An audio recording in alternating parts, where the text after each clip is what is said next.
So this is a follow-up to the review of finding surface area and volume of prisms. There are certain situations where you may need to find surface area and volume of a triangular prism and you're missing a certain measurement. But we can use the Pythagorean theorem to help us find a missing measurement. The example 6 on the left here, I'm going to start with that. I know that I can use the Pythagorean theorem to find a missing side length of a right triangle. I know this is a right triangle because it has the small little symbol there in the corner there. Highlight that in yellow, indicating it's a right triangle. So this, you may remember, it's a really easy right triangle. It's a Pythagorean triple. I've taught students before the 3, 4, 5 rule, and so you already should know that that hypotenuse is 5 centimeters. But the problem is, if it's more complicated, you might not know that, and you'll have to use the Pythagorean theorem. So we know this is going to be 5 centimeters, but really what we're trying to do is figure out what this missing side is. So right now pretend it's a question mark. So the first thing I did was drew a net. The net has the 2 triangles and then the 3 rectangular faces. And I'm going to show congruent sides here. I should have put a right angle indicator on that there. Okay. So I know that it is 10 meters this way, so I'm going to do single tick mark on each one of these, and that's 10. I know that it is along this edge right here. I'm going to highlight that. Another color along this edge right there is this, okay? And so that's congruent with the opposite side, and so I'm going to put 2 tick marks on that. Oh, that does not look good. 2 tick marks, there we go.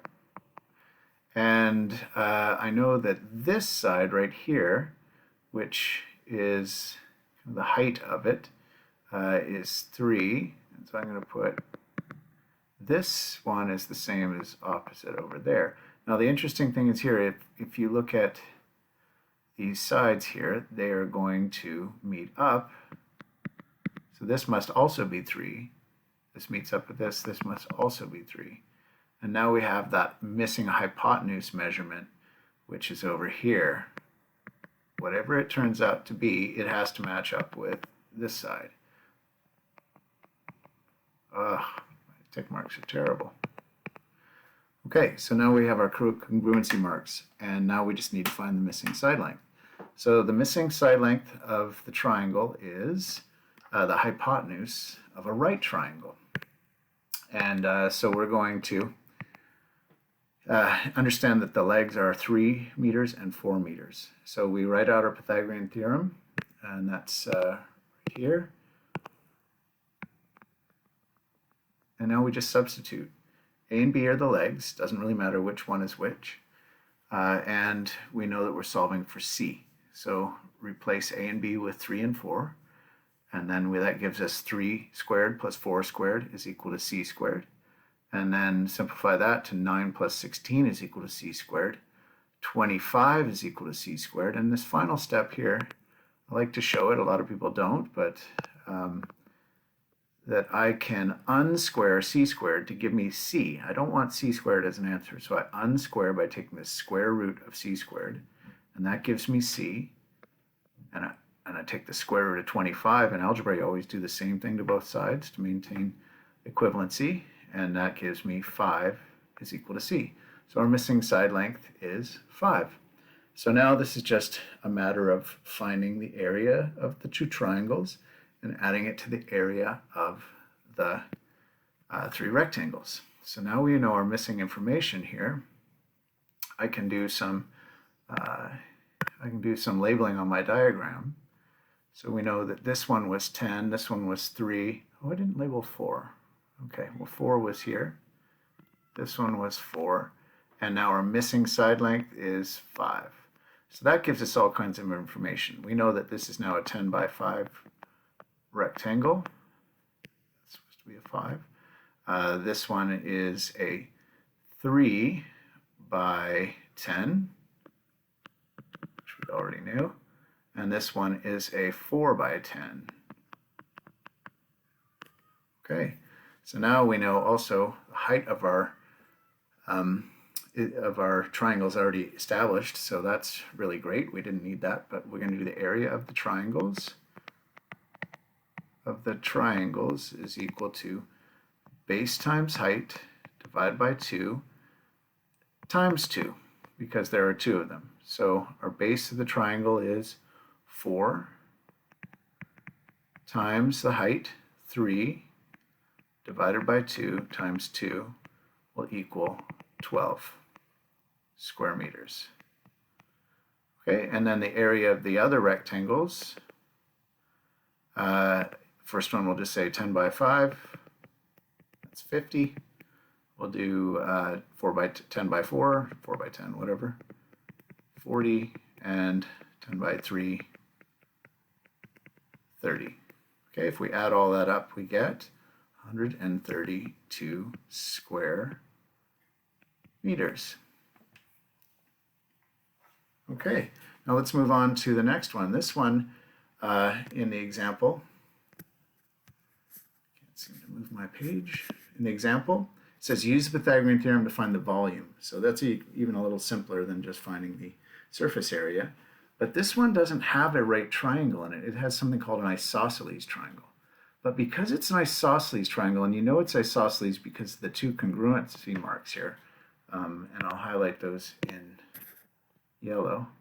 These 2 congruency marks tell me that this is an isosceles triangle. That means 2 sides are identical in length. They're congruent.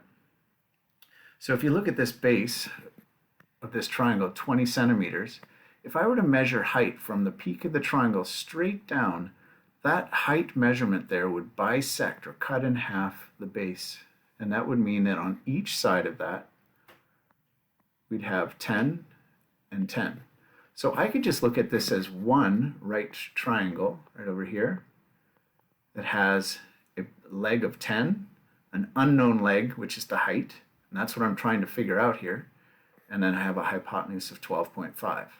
So I can use my Pythagorean theorem now, and some people memorize, ooh, I don't know what happened there. Some people memorize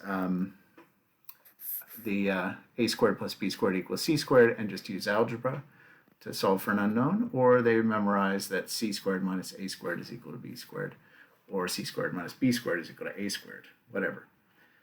So I'll show you both ways here. So we know that the short leg here, I'll call it 10. Actually, it's not the short one, but 10 squared plus b squared is equal to 12.5 squared. That's the hypotenuse. And then I can solve for that. 100 plus b squared is equal to 156.25. Subtract 100 from both sides, maintaining equivalency. I get b squared is equal to 56.25. And again, we want to make sure we maintain equivalency, so this is an important step.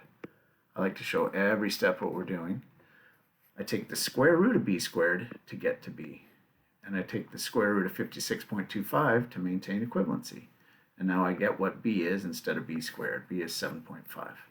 Over here on the right is another way to do it. One less step. You don't have to get your variable isolated because it's already isolated. It's on the right there. And then finally, now I have some measurements. So I'm going to go back to my original triangle, which is a full triangle. I'll shade it yellow here. Okay, we have the base measurement, the base length of that triangle is 20. Okay, so the volume formula is volume is equal to base area times height. We know area of a triangle is the base length times the height, which is what we just solved for. It's 7.5. And then divide it by 2. That gives us the area of that triangular base. Remember, I like to flip it onto that base. And then how tall would it be? If you flipped it onto that yellow triangle, how tall would it be? It would be 16. That would be the height. So you multiply those together, you get a total volume of 1,200 cubic centimeters. That's it for now.